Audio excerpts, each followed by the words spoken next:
2,3 milliards de dollars. C'est le montant total des liquidations sur le marché crypto ces dernières 24 heures. C'est plus que le Covid le 12 mars 2020 qui avait aussi ébranlé les bourses du monde entier et c'est également plus que le crash lié à la faillite de FTX en novembre 2022. Pour ma part, ça fait quelques temps que je pense qu'on va avoir un crash. De toute façon, le marché crypto c'est toujours comme ça. Il y a des hausses et pendant ces hausses, il y a des crashs passagers. Des crashs qui font mal, qui font très mal, des crashs qui sèment le doute et ça je vais y revenir parce que c'est important, c'est le moment où il ne faut pas faire n'importe quoi et pourtant ces crashs sont relativement sains pour le marché. Pour me tenir au courant de toute l'actualité crypto, j'utilise entre autres Cryptonote. Ça me permet de suivre tout ce qui se passe dans la sphère crypto en quelques minutes et quelques clics. Cryptonote est partenaire de cette chaîne depuis maintenant plusieurs semaines et c'est aussi grâce à leur présence que ce type de contenu peut exister. Alors si tu veux me soutenir, clique sur le lien que je te laisserai en description de la vidéo. Sur Cryptonote, tu trouveras des articles de qualité sur tous les sujets en rapport de près ou de loin avec la crypto ou les marchés économiques. Que tu sois débutant ou bien déjà plus avancé en crypto, tu trouveras ce dont tu as besoin sur Cryptonote pour parfaire tes connaissances. Tu vois ici à l'écran un nouvel article sur Mind of PP, une presale dont je t'ai déjà parlé sur cette chaîne. Et tu vois également qu'il colle parfaitement à l'actualité avec ici un article sur l'Ether qui s'est écroulé de 40% pendant la nuit. Je vais y revenir un petit peu plus loin. Moins 30% en 7 jours, est-ce que c'est la fin du meme coin de Trump ?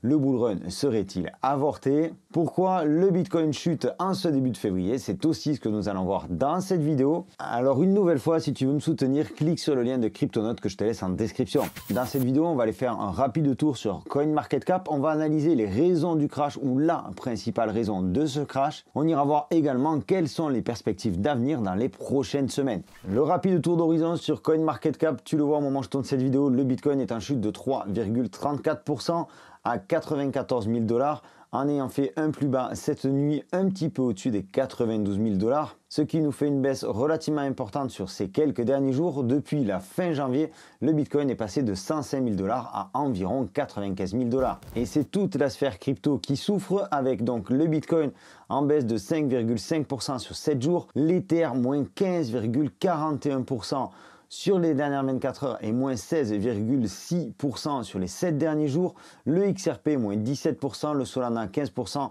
le BNB 13%, le Doge 21%, le Cardano, l'ADA 22%, etc., etc.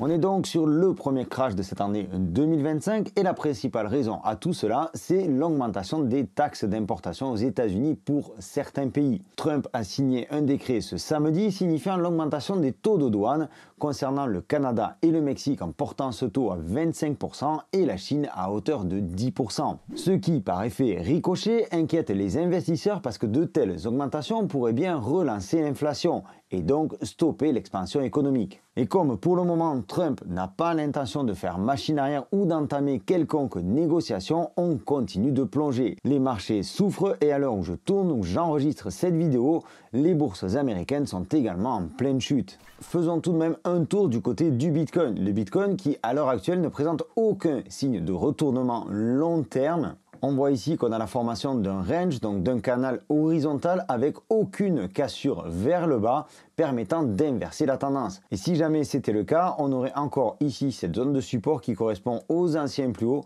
qui pourrait alors permettre d'accueillir le Bitcoin. Alors certes, on est encore relativement bas puisqu'on serait sur les 72 000 dollars et c'est pas forcément quelque chose que j'apprécierais, je te l'avoue, mais c'est une possibilité sur le marché actuel. Quoi qu'il en soit, tant qu'on n'a pas cassé ce support ici, on reste toujours dans la possibilité d'évoluer dans ce canal avec une sortie vers le haut. Quand on dézoome, on voit bien que la courbe du Bitcoin est encore nettement haussière. Cependant, je t'expliquerai pourquoi dans une minute, je ne me repositionne pas encore aujourd'hui. Je pense que je vais temporiser pendant encore quelques jours avant de re-rentrer fortement sur le marché, avant de recharger. Allons faire un tour du côté de la dominance du Bitcoin. La dominance, c'est l'importance du Bitcoin en termes de capitalisation de marché par rapport à l'ensemble du marché. C'est-à-dire que ce sont les capitaux qui sont sur Bitcoin par rapport à l'ensemble du marché.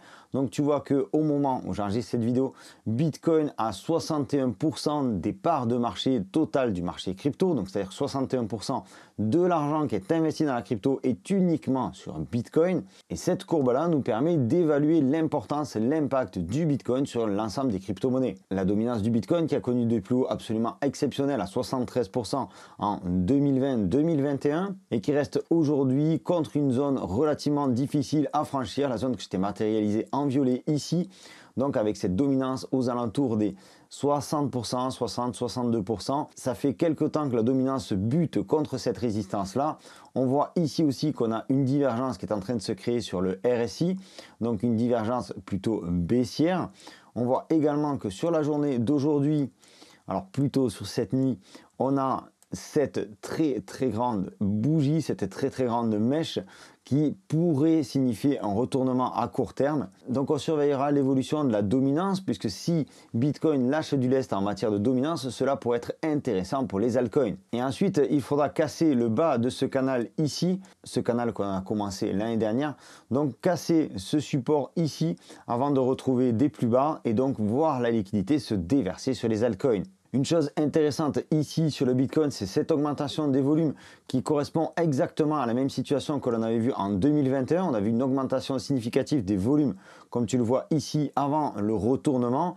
Ça pourrait également plaider en notre faveur si l'on joue l'alt season. Maintenant, on a également plusieurs éléments subjectifs. La peur qui est en train d'envahir le marché est en général annonciatrice d'un bottom. Je le vois sur les groupes Telegram, je le vois sur Twitter, je le vois un petit peu partout. D'ailleurs, je te remercie de t'abonner par ici et d'ajouter un pouce bleu si tu aimes cette vidéo. Tu peux également activer la petite cloche pour ne rater aucune de mes futures vidéos. Comme tu le vois ici, on a l'indice de Fear and Greed Index, donc l'indice de peur et de cupidité qui a bien chuté ces derniers jours. Aujourd'hui, on est à 44, tu le vois. Hier, on était à 60 et la semaine dernière, on était à 71. Ça faisait un petit moment qu'on était vraiment sur des valeurs très hautes. On a ici une très belle chute et si tu compares par rapport aux données précédentes, tu vois qu'en général, on évolue pendant quelques temps dans une phase de peur avant de repartir et d'avoir une phase de cupidité. Prochaine phase de cupidité, je te fais pas un dessin, on sera très certainement pas loin du top du marché. Il faudra à ce moment-là être très vigilant. Toute cette peur qui alimente le marché est généralement annonciatrice d'un plus bas. Aujourd'hui, on a plusieurs personnes qui capitulent, qui sont en train de quitter le marché des crypto-monnaies et à plus forte raison si elles sont exposées sur les altcoins qui ont vraiment plongé de 30, 40, 50, voire même 100% pour certaines sur ces dernières semaines. Et avant de te partager les quelques cryptos que je vais certainement recharger d'ici la fin de la semaine, même si comme je te le disais, je vais le faire sans précipitation, je ne vais pas le faire tout de suite, il est important que l'on parle de la cyclicité du marché. On sait que le marché des cryptos est régi par une cyclicité de 4 ans. On a le halving et l'année qui suit le halving, on a en général le bull run. D'ailleurs, Trump a été très malin à ce sujet-là. Il profitera très certainement du bull run qui arrive à grands pas. Oui, aujourd'hui, il n'est plus question de douter. Le bull run arrive à grands pas et Trump donc compte bien profiter de ce bull run pour asseoir son autorité auprès des nouveaux entrants dans le marché de la crypto. Et pourquoi je dis nouveaux entrants? Eh bien très certainement parce que ces personnes-là n'ont pas toutes les connaissances nécessaires et je voulais absolument te partager cette illustration qui illustre le bull run. Et pour ma part, et comme j'ai pu le voir aujourd'hui sur pas mal de publications sur Twitter, on est très certainement aussi dans un bear trap. Quelque part aujourd'hui, le marché conditionne les gens pour leur faire penser que le bull run est terminé, qu'on a atteint le top de marché et qu'il ne pourra plus jamais monter. Donc tu le vois, il s'agit maintenant de résister à ce bear trap sans pour autant se précipiter. Et la question que l'on pourrait légitimement se poser, c'est est-ce que Trump est derrière tout ça ? Vis-à-vis de sa réserve stratégique notamment. Là aussi, c'est quelque chose que j'ai vu aujourd'hui sur les réseaux.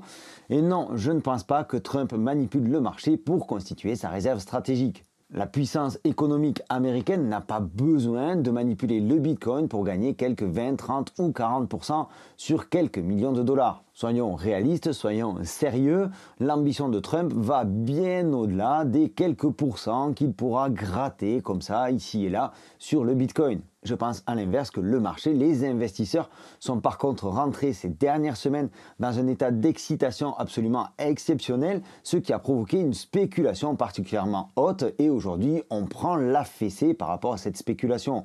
finalement le marché rentre dans l'ordre et tout va bien se passer. Alors est-ce qu'on peut considérer que ce sont des soldes, que ce sont les soldes aujourd'hui sur certaines cryptos? Est-ce qu'on peut racheter?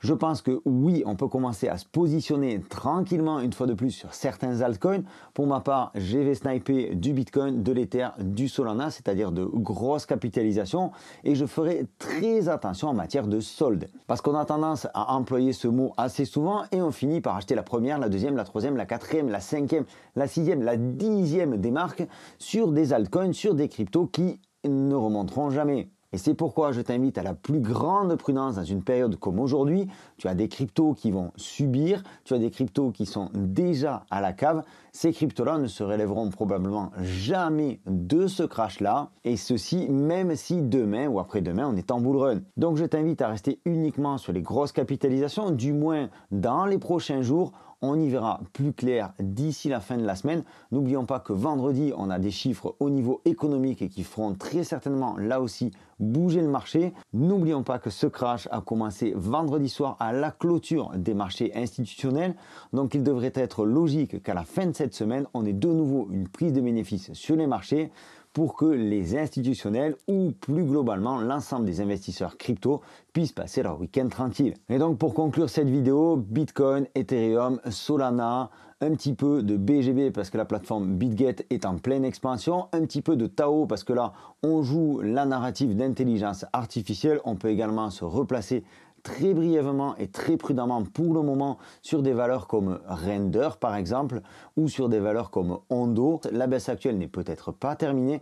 Tu l'as vu, on a encore la possibilité de casser ce range et de finir sur les 70K, ce qui serait alors très certainement une nouvelle opportunité pour nous d'accumuler du Bitcoin et nos cryptos en lesquels on a le plus confiance en vue de cette phase parabolique que l'on attend tous, le bull run. J'espère que cette vidéo t'aura apporté de nouveaux éléments, j'espère que tu restes relativement serein vis-à-vis de la situation. Si ce n'est pas le cas, c'est peut-être que c'est ton premier bull run. Dans tous les cas, je te félicite de ta présence ici. Je me permets une dernière fois de te raqueter un pouce bleu parce que ça soutient la vidéo, de t'abonner par ici pour ne rater aucune de mes prochaines vidéos. Tu peux également nous rejoindre sur le canal Telegram. Je te laisse tous les liens en description de la vidéo. C'était Sylvain, je te donne rendez-vous dans une prochaine vidéo. D'ici là, prends soin de toi et de tes cryptos. Ciao!